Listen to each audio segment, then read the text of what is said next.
Friends, എല്ലാവർക്കും നമസ്കാരം. വിജാസ് വേഡിലേക്ക് സ്വാഗതം. ഞാനിന്ന് തയ്യാറാക്കാൻ പച്ച കപ്പ കൊണ്ട് പുട്ടാണ് തയ്യാറാക്കുന്നത്. അപ്പം നമുക്ക് ഇതിൻ്റെ തോടെല്ലാം കളഞ്ഞെടുക്കാം. ആദ്യം കപ്പയുടെ തോട് കളഞ്ഞ് കഴുകി എടുത്തിട്ടുണ്ട്. ഇത് നമുക്ക് ഗ്രേറ്റ് ചെയ്തെടുക്കാം. ഇതൊന്ന് മുറിച്ചിട്ട് ഗ്രേറ്റ് ചെയ്യും. കപ്പ ഗ്രേറ്റ് ചെയ്തെടുത്തിട്ടുണ്ട്. നമുക്കിത് നന്നായിട്ട് ഒരു പാത്രത്തിലോട്ടിട്ട് നന്നായിട്ട് കഴുകി 2-3 വെള്ളം നന്നായിട്ട് കഴുകി ഇത് പിഴിഞ്ഞെടുക്കാം. 2 വെള്ളം കൂടെ ഇതേപോലെ നന്നായിട്ട് കഴുകിയെടുക്കാം. 3 വെള്ളം നന്നായിട്ട് കഴുകിയെടുക്കണം. അപ്പോൾ ഇത് 3 വെള്ളം നന്നായിട്ട് കഴുകി പിഴിഞ്ഞെടുത്തിട്ടുണ്ട് കപ്പ.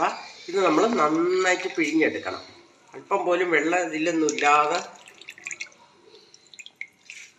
പിഴിഞ്ഞ് ഇതേപോലെ എടുക്കണം. ഇതിലേക്ക് നമ്മൾ കഴുകി പിഴിഞ്ഞ് വെച്ച കപ്പ ഇട്ട് കൊടുക്കാം.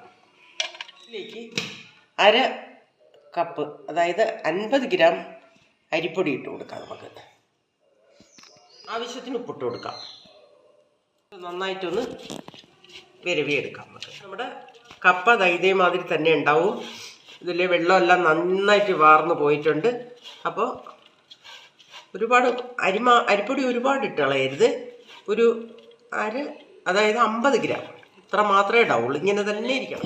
കഴുകി പിഴിഞ്ഞെടുത്ത് അതിൽ 50 ഗ്രാം അരിപ്പൊടിയും ചേർത്തിട്ടുണ്ട്. ഒരു നനവൊന്ന് കുറച്ച് കുറയാൻ വേണ്ടിയിട്ടാണ് ഇത് അല്പം പൊടി ചേർത്തത്, അല്ലാതെ കൂടുതൽ ചേർത്തൂടെ. ഇങ്ങനെ തന്നെ ഇരിക്കണം. അപ്പം നമുക്കിതൊരു അടുപ്പത്ത് തയ്യാറാക്കാൻ വെക്കാം. ഒരു പാത്രം വെച്ച് വെള്ളം വെച്ച് കൊടുക്കാം പൊട്ട് കലത്തിൽ. ഇതിൽ നമുക്ക് ആ കപ്പയുടെ ടേസ്റ്റെല്ലാം കിട്ടുള്ളൂ. അതിൽ അധികം മാവ് ചേർന്ന് പോയാൽ കപ്പയുടെ ടേസ്റ്റ് പൂക്കളയും തേങ്ങ ഇട്ട് കൊടുക്കാം.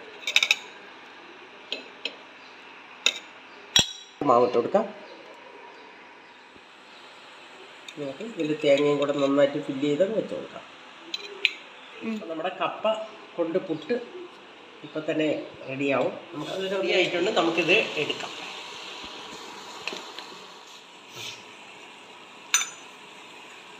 പാത്രത്തിലോട്ട് നോക്കാം.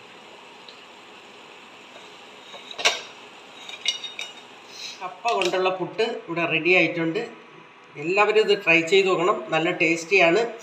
നമ്മൾ കപ്പ പുട്ടിന് ഉണക്ക കപ്പ തന്നെ വേണമെന്നില്ല. ഇത് ഇതേപോലെ ഗ്രേറ്റ് ചെയ്തെടുത്ത് ഇതേപോലെ നന്നായിട്ട് കഴുകണം. പിന്നെ കയ്പുള്ളതാകരുത്. കയ്പില്ലാത്ത കപ്പ നോക്കി തന്നെ ഇത് ചെയ്യണം.